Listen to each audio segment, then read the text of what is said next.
میں ذاتی طور پہ سمجھتا ہوں دنیا کی تاریخ دیکھیں، موجودہ عہد کی تاریخ دیکھیں، آپ کے ملک کے بارے میں خطے کے ممالک کا بھی اور دنیا کے ممالک کا بھی رویہ ہی بدل گیا ہے، رویہ ہی چینج ہو گیا اور بہترین جو امن ہے وہ ایسے ہے کہ آپ خود کو اتنا طاقتور رکھیں کہ دشمن جارحیت کا سوچے نہ، اس حد تک یہی امن ہے بس، ورنہ جہاں آپ ذرا سے کمزور ہوئے پچھلے 20-25 سال میں جو ہم نے دیکھا، عراق نے کیا کیا تھا کویت کے ساتھ، اور جس کے پاس جتنی بھی طاقت آتی ہے وہ ضرور کرتا ہے۔ تو میرے خیال میں جس طرح ایک صاحب کہہ رہے تھے شاید کہ یہ مت سمجھیے کہ جنگ ختم ہو گئی ہے، there are continuous reports, there are reliable reports that preparations are on both sides.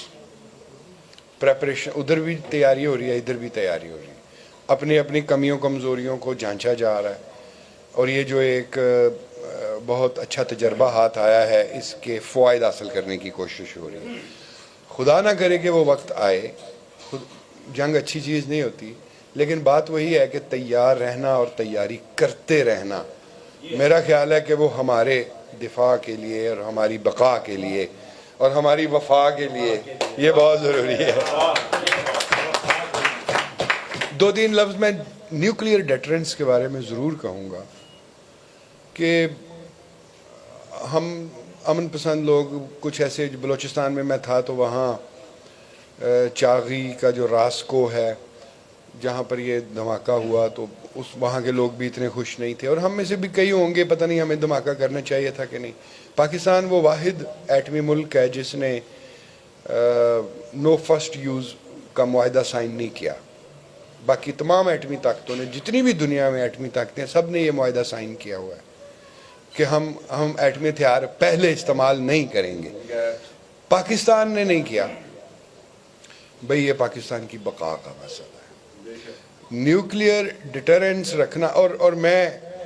ہر طرح کی سیاست خیالات اس سے علیحدہ ہو کے میں کہتا ہوں کہ اس وقت 1998 میں جو یہ فیصلہ تھا، چلو وہ جیسے بھی ہوا، کہ ہمیں خود کو first Islamic nuclear state declare کر دینا چاہیے، میری رائے میں وہ بالکل درست تھا۔ اگر یہ نیوکلیئر ڈیٹرنس آج صرف، باقی اور بھی کئی مقامات آئے ہوں گے، لیکن آج آپ دیکھیں ہمارے پاس اگر یہ مئی کے دن جو تھے 6, 7, 8, 9, 10، اگر نیوکلیئر ڈیٹرنس نہ ہوتی تو آپ یقین کیجئے حالات بالکل مختلف ہوتے، نہ دنیا کو اتنا پرواہ ہوتی، نہ اس کو اتنی پرواہ ہوتی۔ تو یہ ایک جو اسٹریٹجک بیلنس آیا ہے جو دونوں نیوکلیئر، تو دنیا بھی ایک دم گھبرا جاتی ہے، اور میرا خیال ہے کہ اس میں پاکستان جو ہے اس کا فائدہ ہے۔ میں انہی کلمات کے ساتھ چند ایک اشعار، کیونکہ تاخیر بھی بہت ہو گئی ہے، دوستوں نے جتنی باتیں میں کرنا چاہتا تھا وہ کر بھی لی ہیں۔ میں کارگل کی جنگ میں تھا تو آپ نے کہا نا امن پسندی کی بات کی ڈاکٹر صاحب نے، تو میرے سے پہلے، یہ واقعہ میں پہلے بھی بتا چکا ہوں کہ میرے سے پہلے جو پوسٹ پر آفیسر تھا وہ مجھے بتا رہا تھا کہ وہ دیکھیں آپ کو دور 10-12 کلومیٹر پر ایک جگہ نظر آ رہی ہے، تو اس پر گولہ نہیں گرنے دینا، یہ مسجد ہے۔ اور پھر اس نے کہا اسی مسجد سے آپ تھوڑا دائیں دیکھیں، وہ اوپر ایک لال لال جھنڈا لہراتا نظر آ رہا ہے۔ میں نے دوربین میں دیکھا، میں نے کہا ہاں نظر آ گیا، چھت چمک رہی ہے، کہتے ہیں ہاں چھت چمک رہی ہے، تو اس پر بھی گولہ نہیں گرنے دینا، یہ مندر ہے۔ تو مسجد پر بھی گولہ نہیں گرنا چاہیے، مندر پر بھی، ہم تو یہی سمجھتے ہیں، یہی چاہتے ہیں، لیکن موجودہ حملہ آپ دیکھیں ہوا ہی مدارس اور مساجد پر ہے۔ مطلب یہ وہ باتیں ہیں، ایک ہیئر لائز دا ڈفرنس۔ اور جتنی دیر میں لائن آف کنٹرول میں رہا، کشمیر کے ہمارے بھائی،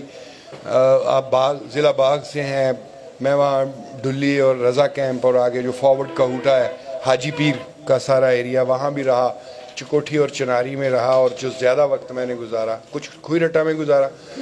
لائن آف کنٹرول کی بات کر رہا ہوں، اور زیادہ وقت میرا جو ہے وہ تتا پانی سیکٹر میں رہا, ادھر میں سال سے زیادہ میں نے گزارا. اس کے علاوہ جنوبی وزیرستان میں بھی, اور کارگل کی جنگ جو تھی وہ شروع ہونے سے میں کوئی 10-12 دن پہلے گیا تھا, اور ختم ہونے کے مطلب کہ 4 جولائی کو جنگ ختم ہوئی تھی جب امریکہ کا آزادی کا دن تھا, اور نواز شریف صاحب کلنٹن کے پاس گئے تھے, اور 20 اگست کو میں نیچے اترا تھا, اور 24 جولائی کو میرا بیٹا پیدا ہوا تھا, جسے میں نے پھر اتر کے آگے دیکھا تھا, اور لگتا نہیں تھا کہ میں اسے کبھی دیکھ پاؤں گا. مطلب بالکل ریئلی ایسا نہیں لگتا تھا کہ اسے, بالکل گولے جو تھے اتنے, بڑی خونخوار جنگ تھی. تو جس طرح خواجہ صاحب کہہ رہے تھے کہ ہم نے ایک فوج, اس کو مضبوط ہونا چاہیے سرحدوں پر, نہ کہ ملک کے اندر. ملک کے اندر اسے اکاؤنٹیبل ہونا چاہیے, ملک کے اندر اسے آنسریبل ہونا چاہیے, پولیٹیکل گورنمنٹ کا آنسریبل ہونا چاہیے, اور اسے سماج کے جتنے بھی طبقے ہیں اس کا آنسریبل ہونا چاہیے. کوئی کسی کے پاس بھی ایبسلیوٹ پاور نہیں ہونی چاہیے. جہاں ملٹری سرحدوں پر